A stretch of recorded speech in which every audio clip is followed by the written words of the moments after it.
Have you ever thought about how electric field lines goes or travels through a medium? So let's take an example. Here we have a positive charge which is called +1 and there's another charge which is called -1. So now we always observed that the electric field lines emerges from the positive charge and goes to the negative charge. So this is the path of what electric field lines shows. Now we always seen that between these two charges there should be a medium, right? So there should be a medium to travel these electric field lines, right? So these are the electric field lines and there should be a kind of medium to travel the electric field lines. Now this medium has a property which is called permittivity, right? So in this video we're going to cover what is permittivity and how it works for different medium, right? So let's take an example more. So let's say here we have a kind of standard medium which is called what we call usually a vacuum, right? So this is a kind of vacuum we have. Now in a vacuum, when we place a positive charge or whatever a negative charge, electric field lines emerges from the positive charge and travels through a medium, right? So travels through a vacuum. Now what is permittivity? So permittivity is the extent of the medium to allow the electric field lines to pass through itself. So it's basically permittivity. The word permittivity comes from the word permission, right? So it's basically a permission for the electric field lines, right? So it's basically telling that how much electric field lines can pass through a given medium. So if we have a vacuum, then the permittivity of vacuum tells that how much the vacuum allows electric field lines to pass through it. So here we have example, like this is a big charge here we have, and there's another charge, there's another big charge here. So this is it's a kind of maybe positive or negative, and the electric field lines are just passing between these two charges. So basically in between from here to here there is a medium, and medium allows the electric field lines to pass through this to this direction or whatever from this to this direction. So that property of medium is called the permittivity. So remember always that the permittivity is for the medium, not for the charge or not for the electric field lines. Permittivity is always associated with the medium. So basically permittivity tells that how much electric field lines can pass through a given medium. So now since we know how permittivity or what permittivity is, so we have to take some standards, right? The standard of permittivity. So basically we know that the permittivity is just a permission for the electric field lines to pass through a given medium. So different mediums have its own different permittivity, or we can say that the different mediums has its own extent of giving permission for the electric field lines to pass through it, right? So let's say we take a couple of mediums here. So let's say here we have here we have a vacuum here. In this section here we have a vacuum, and there's another medium called, we can call it as air, and there's another medium of what we call as water, right? And maybe you can take another mediums like you can take glass or whatever. So now since we have these kind of different mediums, so every medium has its own extent of giving permission to electric field lines to pass through it, which means that every medium has its own permittivity. So when electric field lines pass through it, so let's say here we have a charge here, positive charge, maybe there are lots of positive charges, and electric field lines goes through the air. So air, the permittivity of air tells that the how electric field lines or how much the electric field lines can pass through it.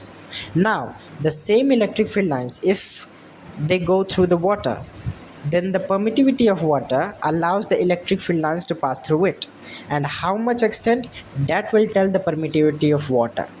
Now the same electric field lines goes through the glass. Now the permittivity of glass will tell how much the electric field lines can pass through the glass. So basically, permittivity is just a permission for the electric field lines to pass through a particular or a specific medium. So now we can calculate the permittivity of a specific medium by giving some standards. So here we have standard is vacuum. Now why we take vacuum? So basically vacuum is just nothing, and in the vacuum there's no air, there's no particle, and there's no hindrance for the electric field lines to pass through it. So let's say here we have air for the medium, here we have air, and here we have water, and in this one here we have a glass. So every other medium has its own particle and has its own hindrance for the electric field lines to pass through it. So let's say electric field lines pass through the air, the particles of air will hinder the electric field lines to some extent, and actually it resists the electric field lines to pass through the air. And when it goes to the water, goes through the water molecules also hindered the electric field lines to pass through itself, and so for the glass. But in the vacuum there is nothing. Vacuum means nothing. So there's no air, there's no water, there's no any kind of particle, or maybe some solar storms, but basically the vacuum is just a clear and nothing, right? So actually in the space there are so many solar storms there and so many particles there, but we take vacuum as nothing. So there's nothing here to resist electric field lines to pass through the medium. So when we take vacuum as a standard, so we take the permittivity of vacuum. So permittivity of vacuum or permittivity of what we call as free space. So vacuum is also called a free space, or we can write it as vacuum. We write it as epsilon naught. Now the sign is called the epsilon, and naught tells the standard, which is for the vacuum, right? And this permittivity has a specific and value.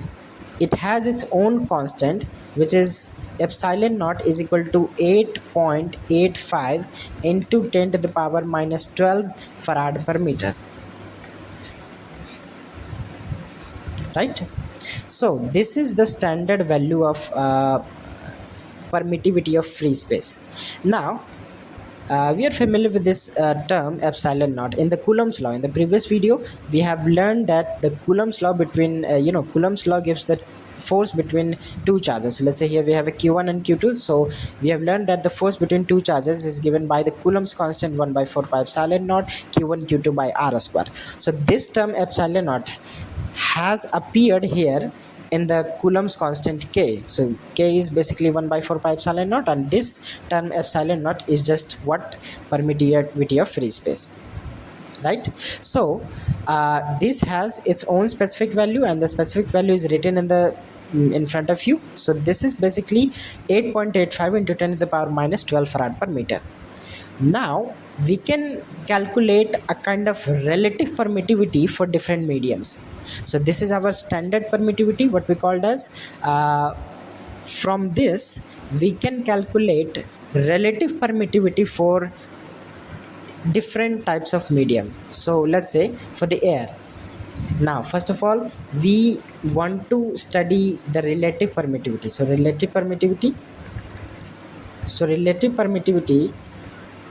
is just that when we compare the permittivity of medium to the permittivity of vacuum, so that will tell the relative permittivity of the medium. So relative permittivity is just ratio of the permittivity of medium. So this is basically permittivity of medium to the permittivity of free space, or what we called as absolute permittivity.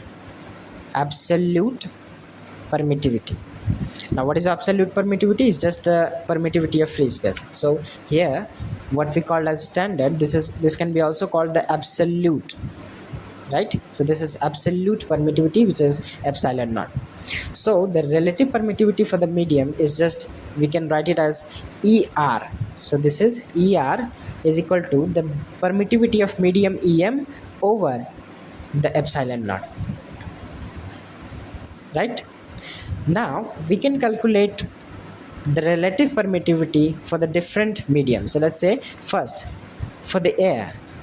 Now if air has some kind of permittivity, let's say E air, so the relative permittivity would be ER is equal to E air over epsilon naught. So what is the permittivity of air? So we can calculate from this that the E air would be relative permittivity of air into absolute permittivity. So this would be the value of permittivity for the air. Now in the real application, we take the permittivity of air is almost equal to the absolute permittivity. So basically the relative permittivity of air is 1, right?